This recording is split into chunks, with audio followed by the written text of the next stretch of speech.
અહીંયા આવેલા વૈષ્ણવોને મારા જય શ્રી કૃષ્ણ. મારું નામ કૃષ્ણ બ્રહ્મભટ્ટ છે.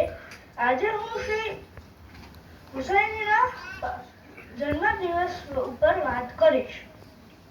શ્રી મહાપ્રભુજીના બીજા પુત્ર શ્રી વિઠ્ઠલનાથજીનું પ્રાગટ્ય ચરણાટમાં થયું. આ શ્રી ગુસાઈજીના નામથી પણ પ્રસિદ્ધ થયા. આ શ્રીના 252 સેવકોની પણ વાર્તા પ્રસિદ્ધ છે. આ શ્રીના પહેલા શિષ્ય શ્રી નામજી ભટ્ટ થયા. શ્રી ગુસાઈજીના 7 લાલન અને 4 બેટીજીનું પ્રાગટ્ય થયું. 7 લાલનના નામ આ પ્રમાણે છે: શ્રી ગિરધરજી, શ્રી ગોવિંદરાયજી, શ્રી બાલકૃષ્ણજી, શ્રી ગોકુલનાથજી, શ્રી રઘુનાથજી, શ્રી યદુનાથજી, શ્રી ઘનશ્યામજી. શ્રી ગુસાઈજીએ પુષ્ટિમાર્ગીય સિદ્ધાંતોને સમજવા અનેક ગ્રંથોની રચના કરી.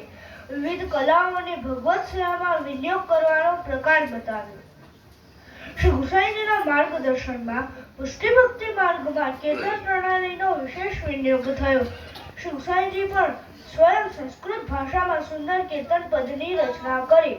શ્રી ગુસાઈજીએ શ્રી મહાપ્રભુજીના 108 નામ શ્રી શરદ સ્તોત્રમાં પ્રગટ કર્યા છે. માક્ષર વદ નોમના દિવસે શ્રી ગુસાઈજીનો જન્મદિવસ આવે છે.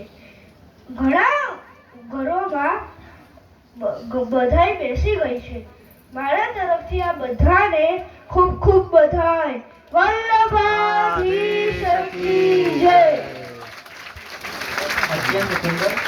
કારણ કે આ જગ્યા ઉપરથી ને મંચ ઉપર આવીને અને ત્યાં આટલા બધા વૈષ્ણવોની હાજરીમાં આટલી સુંદર રીતે પોતાની કાલી ગેલી ભાષામાં પોતાના વિચારો રજૂ કરવા, આટલી સુસંસ્કૃત રીતે વિચારોને રજૂ કરવા, એ પણ આટલી નાની ઉંમરે, ખરેખર એ જ મોટી વાત છે. એ જ એમના ઉત્સાહ અને એ જ એમના પ્રયત્નોને આપણે તો વધારીએ.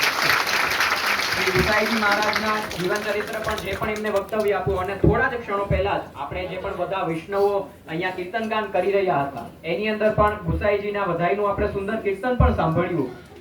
તો હવે આપણે ઉત્સવના ક્રમમાં